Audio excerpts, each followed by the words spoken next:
So while you're watching a Nut and Fancy review on a watch, a knife, a gun, a tactical item, a flashlight, guess what else you're doing? I know what you're going to say. I'm wasting a lot of time, Nut and Fancy. I should be working. Yes, I do hear that. And it's true. You are wasting time. Okay, I give you that. What else are you doing? Well, I'm kind of learning about the thing you're reviewing, I guess. Okay, cool. Yes, you are. I hope. If I do my part, you are. Also, and you probably didn't think of this, you're learning about cool planes and cool tanks. Maybe a cool car here and there too. That's right. All the stuff I put on tabletop, I introduce it, give a really short history, maybe some trivia about that machine, and guys are remembering it. They are. I met a TMPer the other day. He goes, dude, the planes you're throwing on tabletop, I kind of know World War II planes now. I was talking to some dude, and I mentioned this plane, P-51, P-47, F-8, a Bearcat. Dude, I was like conversational with this guy, and he was a pilot, an old-timer pilot. I was like, that is cool. So there you go. Added value to the review. Added value. So with that in mind, you newfound aviation experts, here we go with a very short and relatively easy quiz. What plane is this? Shown in other reviews. I don't know if they've posted before or after this video, but what plane is it? It is a Hawker Hurricane. Nope. Spitfire. Nope. Typhoon. That's a really good guess actually, but still no. It's a Tempest. Ooh, gold star to that dude. That's right. It is the successor to the Hawker Typhoon, much higher performing, especially at altitude, the Hawker Tempest. This thing was legit. Great in ground attack, great in air-to-air combat, came into action late in World War II. It did see service, it saw combat, and it excelled. It was highly respected by the Germans and anybody else that went up against it, the Hawker Tempest. And I believe later on they did transform some into air racers since it was so fast. Really cool plane. If you have one fully restored and you want me to fly it, please let me know. I would be glad to do that. Okay, what plane is this? I know you can see the plaque, but do you know the significance of this plane? What did it do and why is it so famous? I have talked about it in another video. No, it is a Pan Am Airlines 1930s flying boat, Boeing 314. They were called Clippers by the airline, I believe.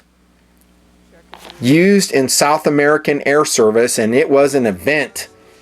People came dressed to the nines. They served first-class meals. There were long flights, series of flights, flown by pilots who were versed both in aviation and seamanship, because sometimes they had to land far away from the landmass and taxi through big waves to get to their port. That's right, the Pan Am airline pilots of the day were highly skilled because flying a boat, a flying boat, was a chore.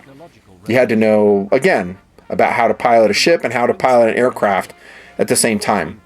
I think this is Yankee Clipper. I can't really make it out. Is that what that nose art says? Yankee Clipper? And I'm not sure if this represents an actual paint job that Pan Am Airlines used, but really, really cool. And I think I said in other videos that someone ought to bring back the flying boat service just for fun, and because people would fly on it. Like if they had a flying boat service down to South America or wherever, even though it was super slow, you could put turbine engines on it for higher performance. These are, basically radial engines. I think people would pay the price. And then again, like I said, you require them to show up in period dress. So 1930s clothing and styles, dressed to the nines, and if someone shows up to the plane not dressed accordingly, you don't let them board. People would eat that up. To go back in time, oh my goodness, that would be a really cool airline idea. I hope it would succeed. I don't really know if it would, because people are so used to, these days, going places fast. It wouldn't be about that. It would be about the journey. Enjoying the flying boat experience. Oh my gosh, I would do it. It would be so cool. Oh, and by the way, the flight attendants, the pilots, they're also dressed in 1930s clothing, uniforms, and they talk like people did in the 1930s, and they never break character like ever for this new airline idea that I have. How cool would that be? And bring back the Boeing 314. I don't know if there are any out there, but find a plane like it, put turbine motors on it. Oh my goodness, how fun is that? Okay, anyways, enough of that. We're going on with the watch review, but you just learned maybe a little bit more about some cool aviation history, both military and civilian, in this watch review. Now, this is a Casio watch that I think you guys will love. I researched it out about 1.5 years ago at the Casio website. As soon as I saw it, I said, oh my gosh, TMPers, at least watch TMPers, will like this model. Spent $130 on a Casio GA-2000. This is the -5 Alpha version. And I know you guys are going to like this watch. Some of you guys may have purchased it already. I have shown it in TMP adventures already. Like up in the mountains with Macy the mountain dog. I was wearing this. I showed it in some tweets. I gave links to it. Really cool Casio watch. I think you guys will like it. At least those TMP watch guys that are into Casio watches, and there are a few of them. Actually, more than a few. There's a lot of them. And I've been hearing calls from those individuals saying, hey, when's the next Casio watch review? You've been reviewing all these other ones, some expensive watches. Well, the answer is now. The GA2000 series happens right now. So it is in the G-Shock series. And so it has that toughness, that outdoorsy feel to it. It's a rugged watch. It's waterproof down to 200 meters. But here's another thing I really love about it. It's simple. It's simple. It's not a smartwatch. It does not tie to your phone. That makes it less expensive. Usually if you get one of those, except for, I guess, a GA800, they're going to be more expensive. I love its simplicity because generally what do we use our watches for? Right. Telling time. Right. Unless you wear like a wrist computer, which I still do. Like a dork. Yeah, still do. Oh, by the way, my daily wear is a massive diesel double down watch with a Nut and Fancy Hands mod. And a big old scratch on its screen protector. Yeah, it's a huge watch. And I am wearing the metal bracelet. Can you believe it? Inexpensive. And I know what you're saying. The diesel brand has some gaudy watches. I totally agree, but they also have some pieces like this one that can be rescued and turned into some pretty cool watches. This one has made me happy today. It has, I ain't gonna lie. I painted the hands white, seconds hand orange, has a timing bezel on it. The metal bracelet, as far as metal bracelets go, is comfortable, doesn't pinch me. Hollow link, so it's not too heavy. It's a big watch, but I have 7.5-inch wrists, and so it works for me. That's my daily wear, not set up. Will this one make you happy? It depends on what you're after. If you think Casio provides a second cool for you, then I would say absolutely it will. Especially in this coloration, which I love. This is the FDE, the -5 Alpha coloration. I think the olive drab is the -3 Alpha coloration. Don't quote me on that. Also comes in a navy version, a black version, a bright yellow version, which I like, and also a blue version. The bright electric blue version looks stunning. I really like it, except for one thing, and I'll get to this right now. Some of the variations, to include the blue and the yellow that I've seen to this point, have hollow hands. Don't get me started on freaking hollow hands. I don't like them. I don't like hollow hands, and in that case, I generally will take the watch apart and fix it. I'll tape them and make the hands solid. That's just me. You may love hollow hands. You think it's awesome.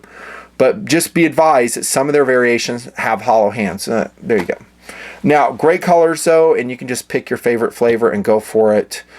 Notice the look of this, too, and how much of a departure it is for Casio, which is cool. I'm glad they're doing this because it's time for something new in the Casio lineup, and there are several variations, I should say models, that have come out that are doing this. The GA2000 does it.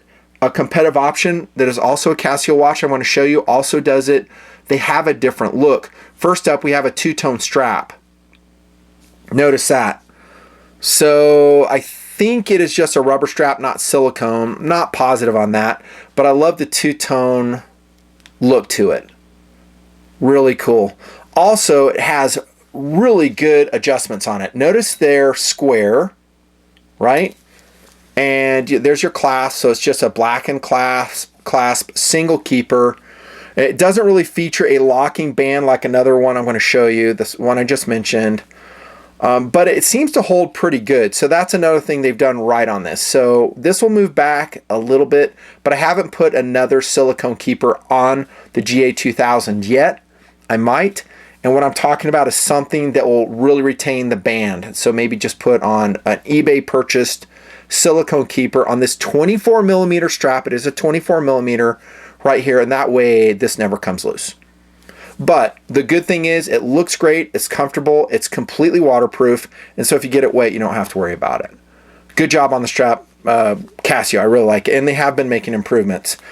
You can swap it out. I didn't do this with perhaps a NATO strap and run it on maybe a 24 millimeter Zulu or NATO nylon strap. I didn't try it because myself, I really like the one it comes with, and I really wasn't motivated to do it. But you can see there's some quick release spring bars on the bottom side if you want to do that. Do you notice anything else different about the construction of this Casio GA2000 TMP Casio fans? Something that departs from other versions. Yeah, it has a completely different case. They call it, you can see it right here, carbon core guard. It's basically a carbon fiber sandwich that's pressed together to hold the mechanism for extra shock resistance. Now, I did say I would be tempted to take one of the hollow-handed versions of the GA2000 apart and fix them, but on second thought, maybe not, because when you take apart these Casios, they are very complicated. How do I know this? That's right, I've done it and I have failed at it. I'm not going to lie. I have destroyed some Casios that I've reviewed by trying to put them back together, and it didn't work. So those parts go into the parts bin to hopefully be, I don't know, implemented in other watch disasters to rescue those watches. Anywho, I don't know if taking this sandwich construction GA2000 apart would be the best idea. So get the handset you like the most. This variation has solid hands, which I like. But cool case construction, again, 200 meter resistance, fantastic, shock resistant, all the things you would expect in the G-Shock lineup, and again, really cool colors. Negative thing, and I'm sorry, I just got to cover this, and I see it in a lot of Casio watches, and I do rant about it, and it's the small face syndrome. Okay, you TMPers who watch the watch show know exactly what I'm talking about. What I'm saying is that we have such a fat case, the actual space where the hands can actually rotate is somewhat truncated. And so the hands in the GA2000, I think, are a little bit small. I wish they were like, I know I'm going to be picky here, but I wish they were like 3 millimeters longer, both the hours hands and the minutes hands. That's what I wish. That would be cool. I wish the case space was bigger. I wish this slanted chapter ring didn't exist. I wish it was a completely flat face GA2000. Are you listening, Casio? That would be super cool. So get rid of the slanted three-dimensional markers here, which do look cool, but they're so reminiscent of the GA100, GA110. We've seen them a lot. I know it's a Casio design language, but I would love to see a flat version of this, bigger hands. I think it would sell to the spades. I really do. I think people just love it. And you could still do the negative LCD screen and all that. There you go. So I call it SFS, small face syndrome. But wearing this, I get past it really quickly because this version and a lot of versions have great legibility with analog time presentation, which is super duper important to me. Make it legible. If I have to like pick off the time and look at it, forget it. And that's why I do hands mods, right? That usually like that. So these had, I think, dark gray hands, and I couldn't even tell the time on this double down. So now look at it. It pops. It pops. All right, let's look at the other face details on the GA2000 series. Each one is going to have its own unique color combination. So you can go look at those. Maybe I scroll some on the screen. They're all cool. Just pick the one that makes you happiest. And wearing a watch is basically making you happy. At least it is for me. Features review. And again, this is a simple watch, kind of reminiscent of the older modules that we've seen and talked about. For instance, there's your time. You can see the seconds presentation down here. Okay, and then when I press the mode selector, you'll see a rotational dial. That goes to world time. And first thing you'll notice is how hard it is to read the negative time display. Can you even see it? No, nothing fancy. I can't. Okay, let's do it this way. Let's go to stopwatch. Can you see it now? Oh yeah, now I can see it. Cool. Stopwatch. So we'll start and stop right here, lower right, pusher. And you can see again that negative display is quite buried. Yeah, in daylight it's not too bad, but I wouldn't buy a GA2000 expecting that you can get a lot of legibility out of the digital presentation. It's just not going to happen. Notice the labeling here: reset, start, mode, all clearly labeled. Sometimes in older Casios that's on the back, but here in the GA2000 it's right up front. I do like that. Then we go, see the rotational dial to time remaining, so you can set that for a countdown. Then we'll go to alarm. It's got like 50 alarms in it. Okay, not 50, but like a lot. And how do you cycle? I think these you cycle. There you go, like that. So there's signal, alarm 5, 4. God, it's got 5. Holy freak. Who uses 5 alarms? 2, 1. Here's a sound alarm makes. Press and hold. Standard Casio. I wish it was louder. It's not. Yeah, it's standard Casio. And then we go back to major time display and the seconds and the day. And let me see if I can go to date. Oh, it shows the time zone. Oh, there it is, day. So that's just temporary. When you press this in the normal timekeeping mode, it's just going to temporarily show you what time zone you're displaying. That's kind of cool. Let's go back to world time, see if you can see it. So I have it on Zulu time or UTC, and then it is dual slewable, which I really like, meaning I can use both of these buttons to advance it to whatever time zone I want, and I really like that. So if I want to go back, I can. So it could be a good traveling watch, albeit it is very small and hard to read. Now we go back to normal timekeeping mode, and check this out. The GA2000 also has the shortcut. So we're in world time right here. I press and hold the mode button, keep holding it, double beep, and it takes you back to regular timekeeping mode. Those are the functions, simply put, on the GA2000. No fitness tracking on this, just timekeeping, world time, stopwatch, time remaining, alarm. I don't mind that at all. And it looks cool. Oh, another thing ergonomically I love about the GA2000 are these right here. Metal pushers with excellent traction. Double O-ring sealed. Look at that. Not plastic, but metal. Kind of like you see in the Master of G series in Casio. So here you have basically $100 watch. By the way, the price has come down since I purchased it. It's about $100 now when I'm reviewing it. And you get metal pushers. Excellent. Let's consider some competitive options. See you later, aircraft. They're going to be in the Casio lineup. This is one I made mention of. I absolutely love this watch. It does have some fitness tracking functions on it. I don't know if I'm going to cover those when I talk about it. But here we go with the Casio GA-800. Here comes a slate blue version. This is a smartwatch. It actually links to your phone, dudes, through the Casio app. So it's not as seamless as an Apple Watch or a Samsung or whatever else you're wearing, a Garmin. No, it needs an app. So, and you actually have to go into the app, press a button on the watch to sync it up. But it is a smartwatch technically, and it doesn't cost that much. It's actually pretty affordable. It looks great. It looks very similar to a GA100, GA110, except it's smaller. The GA800 is in measurement 47 millimeters by 14 by 53. So it's not quite as huge as a GA100, if you know that series. Go watch my review on it. By the way, I forgot to mention the sizing on this. It's 46 millimeters. It looks bigger, doesn't it? It's not. It's 46 millimeters, so it's smaller than this one. 14 in thickness, and just 50 lug to lug. So the GA2000 will fit smaller wrists. I know with the coloration it looks like it's the opposite. This may look bigger on camera, but this is actually a little bit bigger. And it does kind of feature the same styling as the older ones, like the GA series, which I was mentioning. This was a strap I was talking about, dudes. So this is a new strap that Casio is doing, and I absolutely love it. And it has a locking clasp that will lock into the slots. So this is one you would not have to put a double keeper on. Look at this. Bingo! Nicely done, Casio. And this comes in some really excellent flavors. Slate blue, black, really cool orange, a bright yellow, black, of course, and some other colorations. This is a GBA 800. It's about the same price. Oh, which one would I prefer?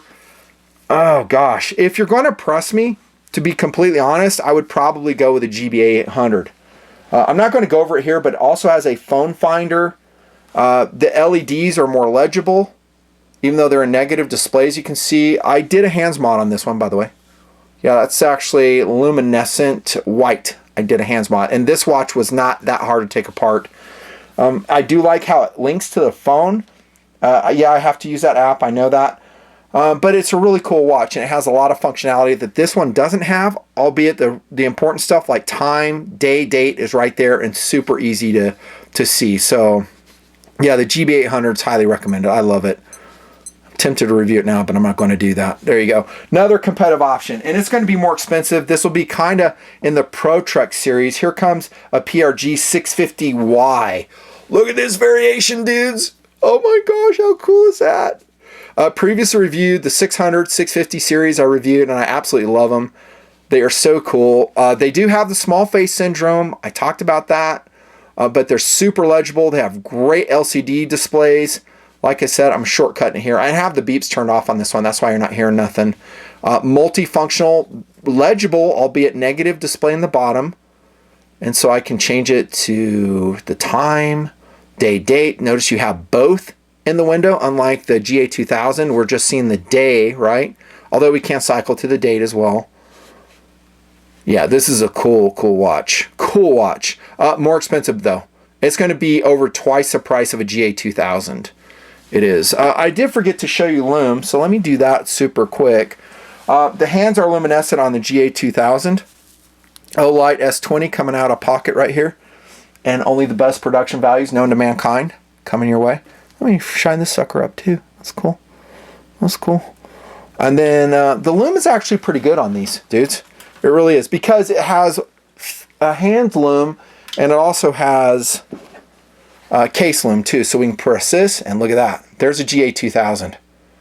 That is cool. And that's user selectable from 1 to 3 seconds. Obviously I have it set on 3 seconds, but I love how it doesn't rely on the case lume, because you can see again the time just like that. Here comes the PRG 650. Very excellent. And notice in these newer versions, they kind of have the luminescent seconds hand. That's a new upgrade to the PRG series, the 650 series. Really cool. Wow, what a fun review, man. Fun watches too. So it's good to review Casio again. No, I have not forgot about them. Oh, by the way, here comes another Casio. Reviewed a long time ago. I sure love this one. And this is the discontinued, sadly, PRG 550B. This was a JDM, Japanese domestic market version. I did review it. I've shown it several times. Look at the band. Look how cool that band is, dude. Oh my gosh, Dig presentation like before. Super cool watch. Yeah, it's kind of fat, small face syndrome. Again, it's a Casio thing, I know. Really comfortable to wear. Like all these Casios on the table and the ones I've reviewed, they're super lightweight. And this does have some ABC functionality, just like, by the way, the PRG 650. Last but not least, not a Casio, but it is a very cool watch. I know a lot of you guys have it. You love it. I have reviewed it, but my review is like an hour long. I don't know if I dare post it. I'm not joking you. I did a review on the looks, and then I did a review on the functionality, and it's like an hour, over an hour. And it's on the Citizen Navihawk. Really cool watch. Yeah, there's a lot going on that face, but that's what guys like about the Navihawk series. And it does come in a variety of models, differences in hands, the case presentation. There is a lot of functionality in this watch. However, I think it's very complicated to use and learn, and more importantly, to remember. And I don't think anyone's ever going to use it. As a pilot, dude, I'll tell you, we ain't going to use the functions in this watch. We use an app on our phone, on our iPad. We ain't going to go to a watch. Maybe in the 80s they would, but it's a second cool thing. The Navihawk is a second cool thing. It just looks super cool. It is a lot more expensive than a GA2000, but it's kind of fun to show it. And a non-citizen watch. Great strap on this, by the way. You do have to cut it to size it. And you do have to read the manual every time you want to change something on the freaking Navahawk. Pretty much every time. And that, my friends, sadly means we're coming to the end of another watch review in the Nut and Fancy project. Bottom line on the GA2000, it rocks. For $99 or whatever they're selling it for by the time you watch this, if you like the Casio product, if you like a G-Shock watch and one that kind of has a military appearance, this one certainly does, an outdoorsy appearance, and it's just simple to use, simple to learn, and it's going to be durable, I would probably put a crystal protector on that mineral, non-sapphire crystal on the GA2000. Highly recommended. It is a great watch. Thanks so much for the support in the watch show. You guys are elite. More to come.